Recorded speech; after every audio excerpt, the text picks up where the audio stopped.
নমস্কার বন্ধুরা, আজ আবার মাদার কিচেন ব্লগ থেকে চলে এসেছি। একদম সকাল সকাল রান্না করব হলো আলু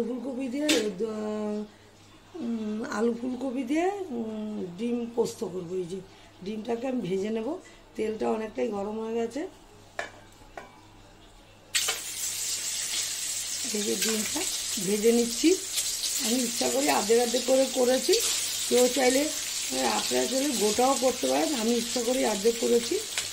হ্যাঁ, আর হলো এই যে আলু আর ফুলকপিটা, এই যে আলু আর ফুলকপিটা ভেজে নিয়েছি।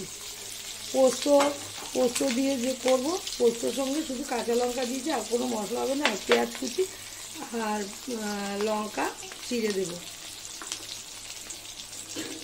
পরপর। দেখা ডিম আমার ভাজা হয়ে গেছে। যেহেতু পোস্ত দিয়ে করবো এই জন্য কালো জিরে ফোড়ন দিলাম।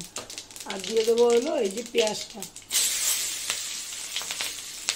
রসুন ফসুন কিছু দেবো না, শুধু পেঁয়াজ দিয়ে করবো। যেহেতু ডিম পেঁয়াজ ছাড়াও ভালো লাগবে না। রসুন তো দেওয়া হয়, রসুন আদা এগুলি দেবো না। যেহেতু পোস্ত দিয়ে করবো, পোস্ত দিয়েই করবো। আমার আলুটা পেঁয়াজটা ভালো করে ভাজা হয়ে গেলে তারপর পোস্ত বাটা আর লঙ্কা হলুদটা দিয়ে দেবো। পেঁয়াজটা আমার ভাজা ভাজা হয়ে গেছে। এই যে আমি পোস্ত লঙ্কা বেটে নিয়েছি, আর হলো হলুদ আর নুন একবারে দিয়ে দিচ্ছি। কষিয়ে নিয়ে বেশি জল দেবো না, অল্প জল দিয়ে তারপর আলু ফুলকপিটা দিয়ে দেবো।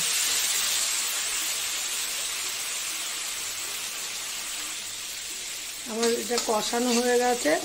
এবার দিয়ে দিচ্ছিল আলু ফুলকপি ভাজাটা।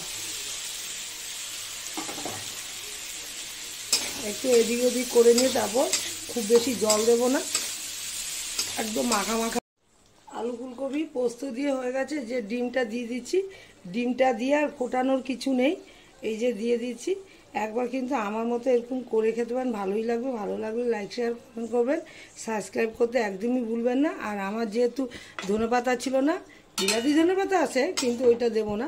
আর যদি এমনি নর্মাল ধনেপাতা থাকতো ওইটা দিয়ে দিতাম, ভালোই লাগতো। লাইক শেয়ার কমেন্ট করে সবাই সাবস্ক্রাইব করতে ভুলবেন। সবাই ভালো থাকেন, সুস্থ থাকেন। আমিও ভালো থাকলে নতুন নতুন রান্না হোক, টিফিনও দিয়ে দেবো।